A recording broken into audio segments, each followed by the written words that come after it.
आप सभी को जय मसीह की। परमेश्वर आप सभी को बहुत ही आशीष प्रदान करे। आज का रहमा वचन बहुत ही क्या प्रकाशन से भरा और बहुत ही प्रोफेटिक है। यह है लूका रचित सुसमाचार, उसका पहला अध्याय, और ये मैं 18 वचन से पढ़ूंगा।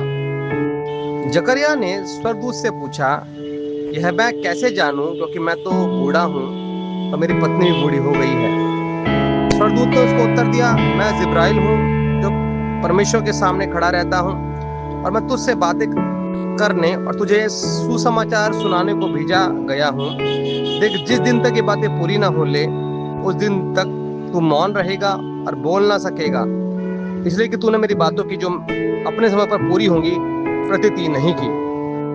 परमेश्वर के प्रियो, यहाँ पर हम देखते हैं जो जकरिया थे ना, वो भी एक याजक थे, और उनके और उनकी पत्नी जो है एलिशिबा, उनके कोई बच्चा नहीं था। मगर परमेश्वर जो है, जो भी याजक हैं उनके लिए परमेश्वर ने एक अलग भाग करके रखा हुआ होता है, और जो वाकई में परमेश्वर के रियल याजक होते हैं, उस भाग को प्राप्त करने के लिए प्रार्थना में, उपवास में और परमेश्वर की अनुमति में रहते हैं। अब यहाँ पर क्या हुआ कि जो स्वर्गदूत है वो आया, और वो भी कौन? जिब्राइल, जो परमेश्वर के सामने खड़े रहने वाला संदेशवाहक स्वर्गदूत। उसने जैसे जकरिया को कहा कि ऐसा होने वाला है कि तेरा एक पुत्र होगा और तो उसका नाम यूहन्ना रखना, यह आपको मिलेगा। 13 वचन में पहला अध्याय, हे जकरिया, भयभीत न हो, क्योंकि तेरी प्रार्थना सुन ली गई है, और तेरी पत्नी एलीशिबा से तेरे लिए एक पुत्र उत्पन्न होगा, तो उसका नाम यूहन्ना रखना। यानी कि जकरिया और एलीशिबा जो है इस बात के लिए प्रार्थना कर रहे थे। हम प्रार्थना तो करते हैं मगर हम प्रतीति नहीं करते हैं। इस वजह से जब परमेश्वर की गहरी योजनाएं प्रकट होती हैं स्वर्गदूतों के द्वारा, परमेश्वर के याजकों के द्वारा, प्रोफेसी के द्वारा और तथ्यों के द्वारा, आपके जीवन में ब्लेसिंग्स के द्वारा, तो आप उसके एग्जीक्यूशन में नहीं पहुंच पाते हैं। ये बहुत सारे लोगों की कमियां हैं। और यहाँ पर देखिए, याजक भी जो है डाउट करता है, इसलिए उसका मुंह जो है मौन कर दिया गया। यानी आपके मुंह के शब्द का अंगीकार जो है आपको आगे लेकर जाता है। परमेश्वर के प्रियो, तो फिर से कहना चाहता हूँ, आपके मुंह के शब्द का अंगीकार जो है आगे लेकर जाता है आपको।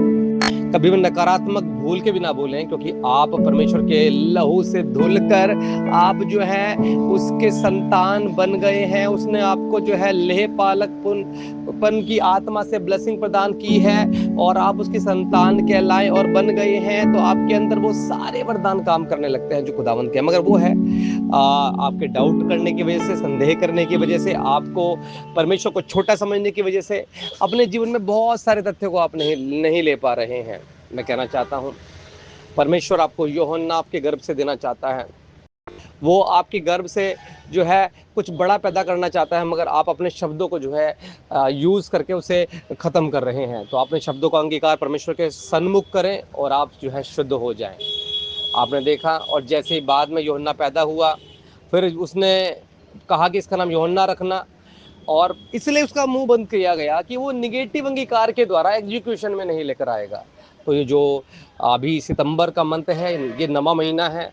मैं कहना चाहता हूँ कि 9वां महीना जो है आपके लिए फ्रूटफुल रिजल्ट्स को पैदा करने वाला महीना है। एक स्त्री के लिए 9वां महीना जो है कोई बच्चा जनने का होता है, ऐसा ही फ्रूटफुल रिजल्ट तुम्हारे जीवन में पैदा होंगे खुदावंद यीशु के नाम के द्वारा, मगर तुम्हारे मुंह का अंगीकार जो है उसे दूर ना कर दे। इसलिए मैं बोलता हूं कि तुम विश्वास में आओ, परमेश्वर की प्रतीति करो और इस फायर के द्वारा रिहा हो जाओ। जो भी सुनेगा उसके जीवन में ये खास ब्लेसिंग जो है ट्रांसफर होगी।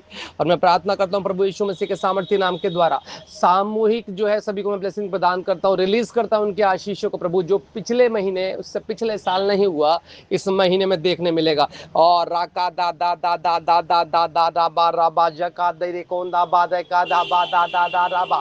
प्रभु यीशु मसीह के सामर्थ्य और पवित्र नाम के द्वारा मैं प्रार्थना करता हूँ कि आप परमेश्वर का अभिषेक इस महीने आपको सेम नहीं रहने देगा। ऐसे ऐसी चीजें पैदा होंगी, आप में से निकलेंगी, ऐसी ऐसी बातें होंगी जो लोगों ने तोहमतें लगाई, वो आपके अधिकार में परमेश्वर दे देगा इस महीने में।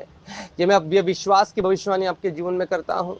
परमेश्वर महान है और परमेश्वर की महान आत्मा यहाँ पर है, और वो उसकी उपस्थिति को मैं महसूस कर रहा, और परमेश्वर की आत्मा की सहायता से ये मैं भविष्यवाणी करता हूँ। मैं देख रहा हूँ कि पानी का प्रवाह जो है बढ़ रहा है। पहले भी मैंने लाइव मीटिंग में खुदा बताया था कि मैं देखता हूँ बहुत सारा पानी है, वो बाढ़ है।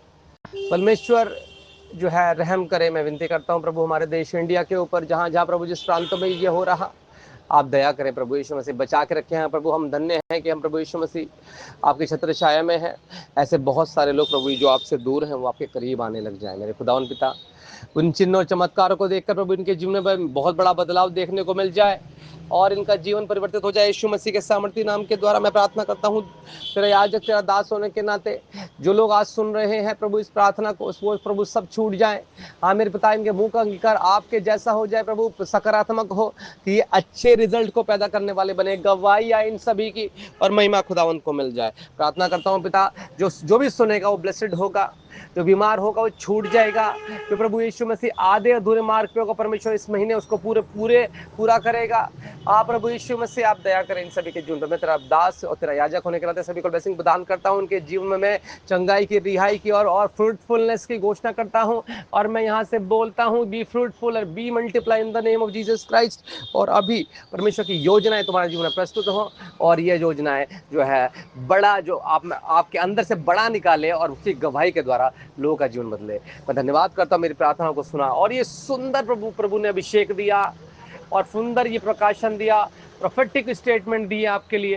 मैं इसका धन्यवाद करता हुआ यीशु के नाम से मांगता हूँ। रिसीव करें अंगीकार को कि खुदावंद, यस, मैं मानता हूँ कि ये मंत्र मेरे लिए नई नई चीज़ों को पैदा करेगा और ये सब आपके सामर्थ्य से होगा और मानती हूँ कि आपके सामर्थ्य से होगा। यीशु के नाम से हो जाए। आमीन, आमीन, आमीन।